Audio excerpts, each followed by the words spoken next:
Hello everyone, my name is Anangsha Alammyan and welcome back to my channel. In this video, I'm quickly going to discuss 3 of the biggest mistakes most new writers make when they start writing online.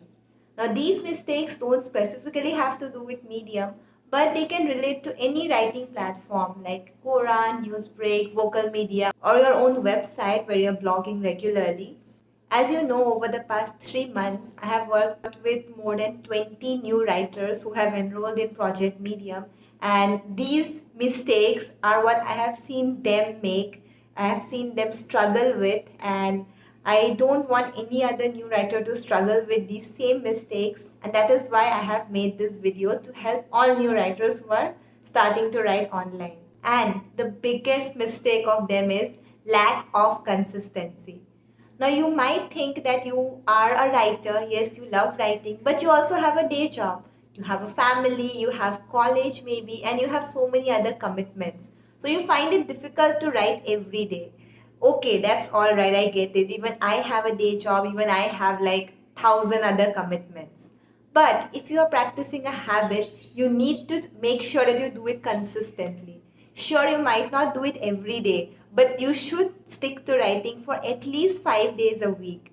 And on days when you feel like you have no creative energy left, write something. Maybe write a few lines in your journal, or maybe write 140 characters of a tweet, or maybe write a post on LinkedIn. It doesn't always have to be you writing a new article or working on a novel. You can write so many other things, but the important point is that you do not let the writing muscle that is there in your body to get rusty. You need to keep practicing it every day consistently, and only then you can build a writing habit, and only then you can become a successful writer. The second biggest mistake most new writers make is the lack of structure or the lack of formatting. Now, I have read so many blog posts by newbie writers over the past few months, and I have realized that so many of them are great writers, but they lack that clarity of presentation. It's always messed up. The message is right there in the blog post, but the way of presenting it to the reader is always messed up. And to avoid that, I'm going to give you my template which I use, and this is not something that only I use. I have seen so many writers use this in different ways, and I have seen them achieve success. And here I'm sharing this template with you so that you can apply it. You can directly copy it and apply it to your articles. And no, don't worry if you're thinking that all articles will sound the same if you're following this template. That's not true, because every writer can apply their own individuality while applying this template. So here goes. First of all, in the introduction, write why the topic you're writing about is important. You should give a solid reason why the reader should care about this article or this story that you're writing. And to do that, you can narrate a personal story about how you learned a lesson, or you can share a famous anecdote of some celebrity, or maybe some research that you did, or maybe some childhood incident you remember involving some of your friends. It doesn't matter how you do it, but it's up to you that in the introduction, make sure that the reader cares about what you are writing so that they have some motivation to continue reading what you have wrote. The next, you have to give them some lesson, and these lessons cannot be simply your own opinion, or they simply cannot be what you learned from your experience that you narrated in the introduction. These lessons that you are stating in the second part of the story, these have to be based on some scientific evidence.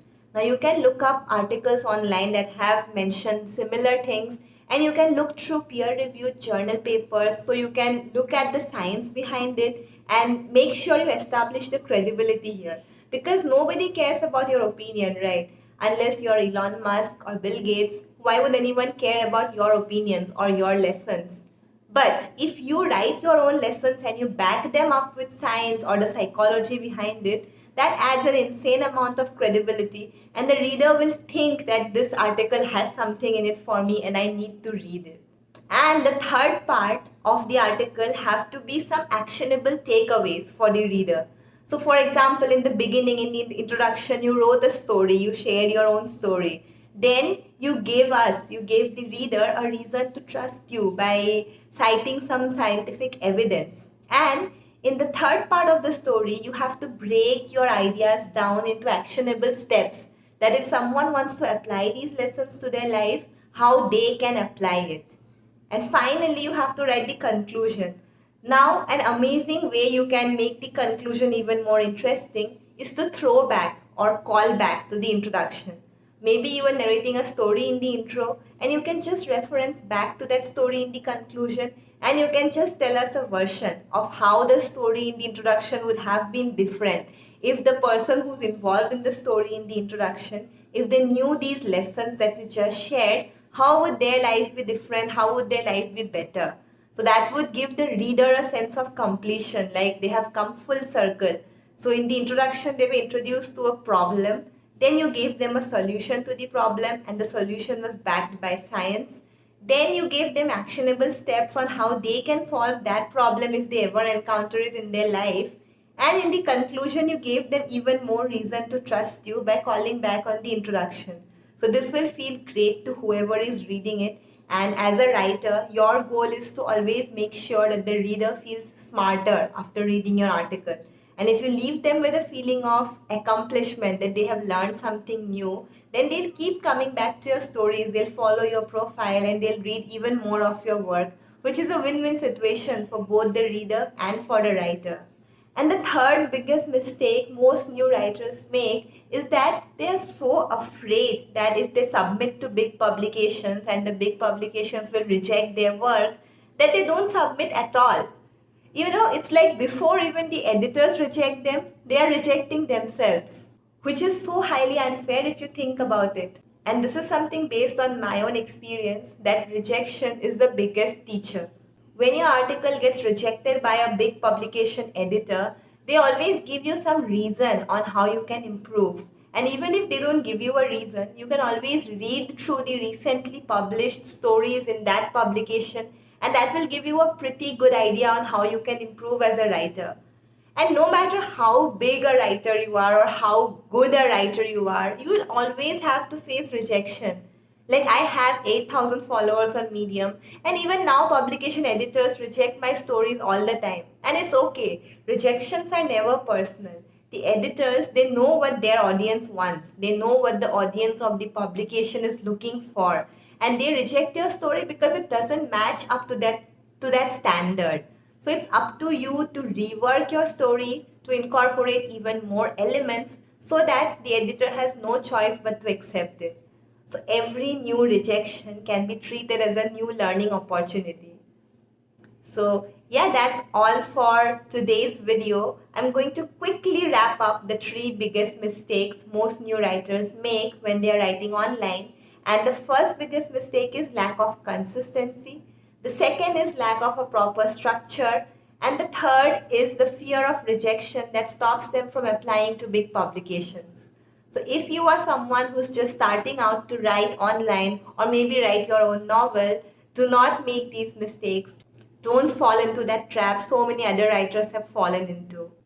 I discuss more such mistakes and even more actionable tips on how you can improve as a writer, especially on a platform like Medium, in my 3-month course, Project Medium. I have left the link to Project Medium in the description below, so feel free to check it out. But I'm quickly summarizing what all you will learn. First of all, you will learn how you can write better stories. Then you will learn how to pitch to bigger publications.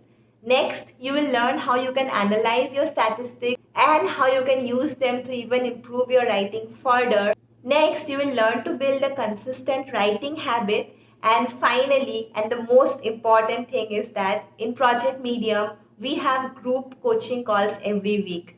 So these are calls where all the members of Project Medium, they come together and we mastermind. We discuss our problems, we discuss strategies on how we can even become better, and we also test out our ideas before starting to write something new. So when you join Project Medium, it's not going to be a lonely process. You are going to have a community of new writers, community of writers who are passionate about improving their skills, and you can use that community to even propel your growth further. So if you are someone who's really interested in making Medium one of their biggest sources of income as a writer, make sure you check out Project Medium. And I'll see you again soon. Thank you so much for watching this video. I hope you found some value. See you all soon. Bye.